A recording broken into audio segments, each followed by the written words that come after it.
Selanjutnya saya akan menjelaskan pendekatan dan tahapan dalam bimbingan keluarga. Nah, pendekatan tersebut terdiri dari psikodinamik, ekspresial, humanistik, Bowen, struktural, strategi, dan komunikasi. Selanjutnya, saya akan menjelaskan pendekatan psikodinamik. Nah, pandangan psikodinamik ini sebenarnya berdasar pada model psikoanalitik, di mana konselor memberikan perhatian besar terhadap latar belakang dan pengalaman setiap anggota dalam keluarga, dan sebanyak pada unit keluarga itu sendiri. Jadi konselor di sini tuh memberikan perhatian lebih terhadap latar belakang dari pengalaman masing-masing setiap anggota. Nah, sesuai dengan jumlah anggota keluarganya, kayak misalkan ada ayah, ibu, dan anak, atau anggota-anggota keluarga lainnya.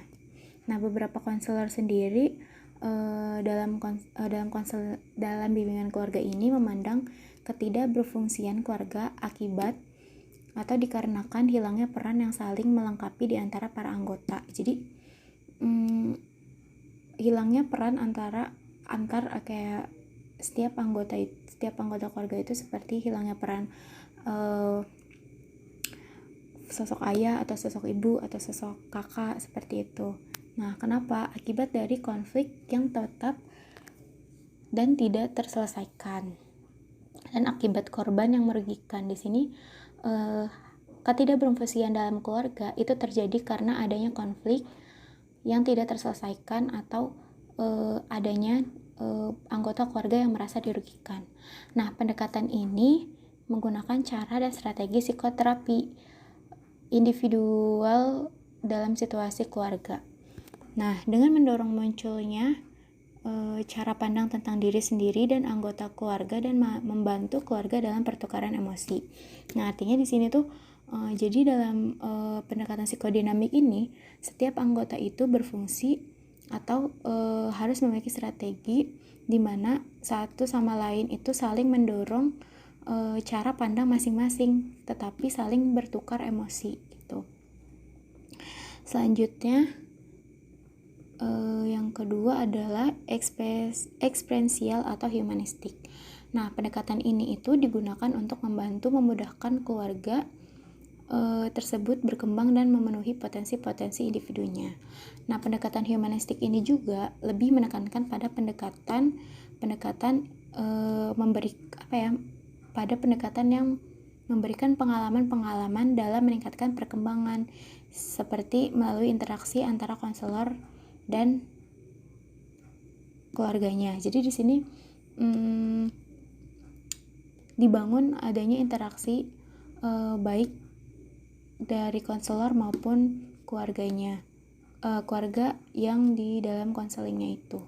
Selanjutnya yang ketiga adalah Bowen atau pendekatan Bowen. Nah, pendekatan ini sebenarnya terkenal oleh pendekatan Murray Bowen. Dikenal juga sebagai teori sistem keluarga. Nah, Bowen ini mengkonseptualisasikan keluarga sebagai sistem hubungan emosional. Landasan teori Bowen adalah konsep diferensial diri. Konsep pendekatan ini berkembang di mana anggota keluarga dapat memisahkan fungsi intelektualnya dengan emosionalnya.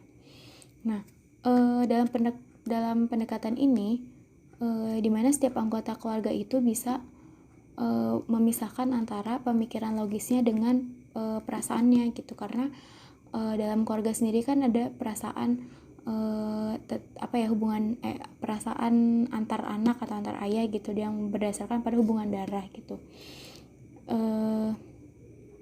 Selanjutnya, tujuannya adalah untuk memaksimalkan diferensi diri setiap orang di dalam sistem keluarga inti dan dari keluarga asalnya. Jadi maksudnya di sini tuh memiliki setiap peran dalam keluarga inti keluarga tersebut gitu. Jadi masing-masing dari anggota keluarga ini bisa memisahkan antara pengetahuan berpikir logisnya itu dengan emosionalnya itu sesuai dengan peran dari masing-masing anggota keluarganya.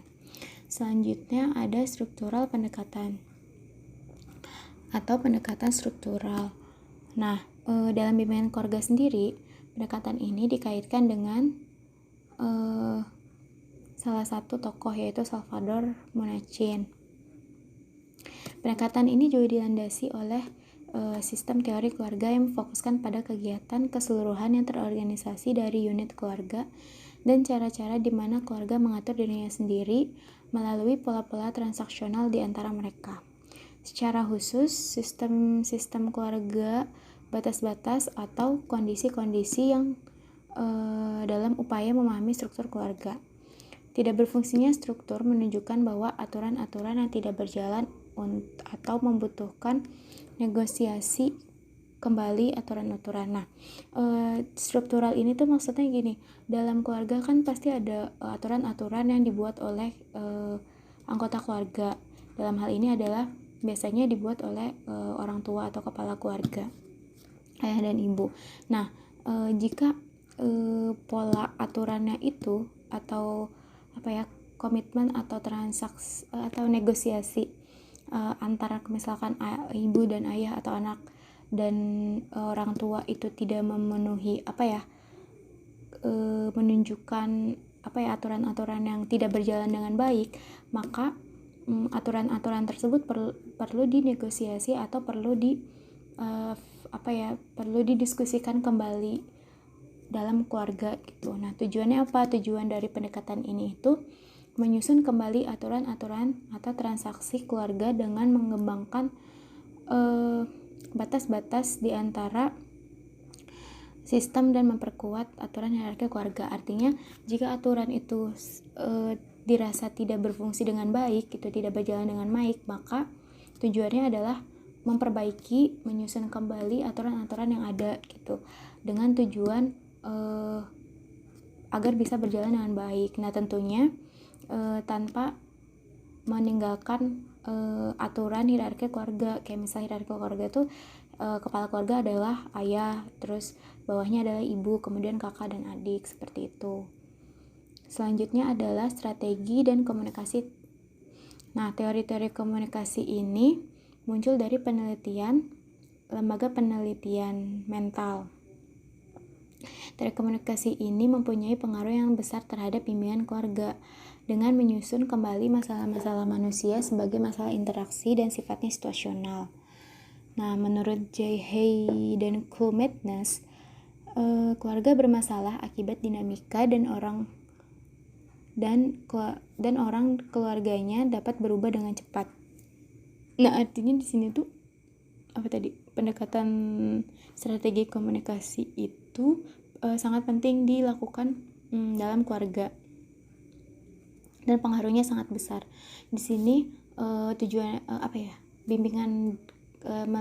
bimbingan melalui pendekatan strategi dan komunikasi itu memperbaiki bagaimana strategi dan komunikasi dalam keluarga itu menjadi lebih baik gitu, lebih interaksional dan sifatnya itu situasional, artinya tergantung pada kondisi.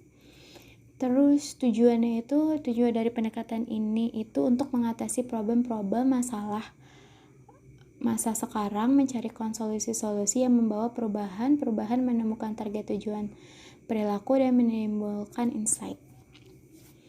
Yang selanjutnya adalah behavioral.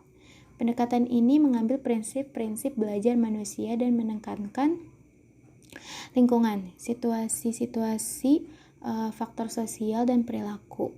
Nah, pendekatan behavioral ini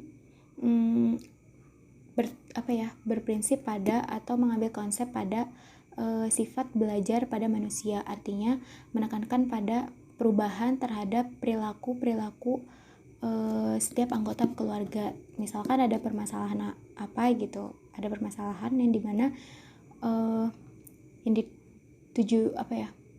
tujuannya adalah perubahan pada tingkah laku atau perilaku setiap anggota keluarga. Terus adapun tujuan dan pendekatan ini adalah untuk menimbulkan perubahan, mengajarkan keterampilan sosial dan mencegah problem melalui mengingatkan kembali, meningkatkan kompetensi individu dan pasangan-pasangan, serta memberikan pengertian tentang dinamika perilaku. tujuan pendekatan ini kan untuk menimbulkan perubahan. Artinya setelah menimbulkan perubahan tersebut gitu kan, perubahan lebih baik tentunya, pendekatan ini juga menekankan pada keterampilan individu atau keterampilan setiap anggota keluarga untuk mengatasi dan mencegah problem-problem atau masalah yang ada di dalam keluarga yang terjadi sekarang maupun nanti yang mungkin saja terjadi. Oke, selanjutnya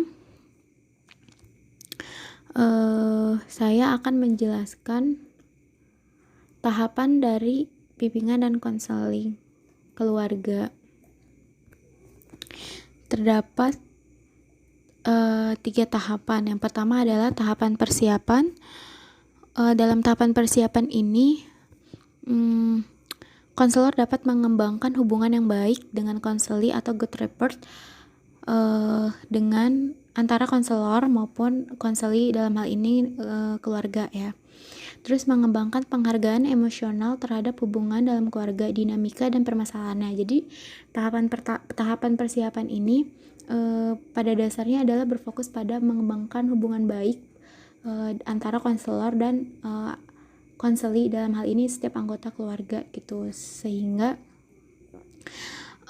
dapat terciptanya rasa kepercayaan atau rasanya dihargai secara emosional dari konselor ke konseli atau setiap anggota keluarganya. Selanjutnya adalah tahapan pelaksanaan. Nah, dalam tahapan pelaksanaan ini berfokus pada mengembangkan alternatif pemecahan masalah, membahas dan mendiskusikan setiap alternatif pemecahan permasalahan. Yang ketiga adalah tahapan akhir atau penutup. Tahapan ini menerapkan salah satu alternatif pemecahan yang telah dipilih oleh keluarga. Nah, kalau yang tahap pelaksanaan itu mengembangkan alternatif atau mencari alternatif pemecahan permasalahan serta mendiskusikan atau menegosiasikan dan membahas alternatif apa yang bisa dipakai oleh keluarga tersebut gitu, pemecahan permasalahan keluarga tersebut. Nah, kalau yang terakhir adalah menerapkan alternatif yang sudah dipilih oleh keluarga. Nah, ada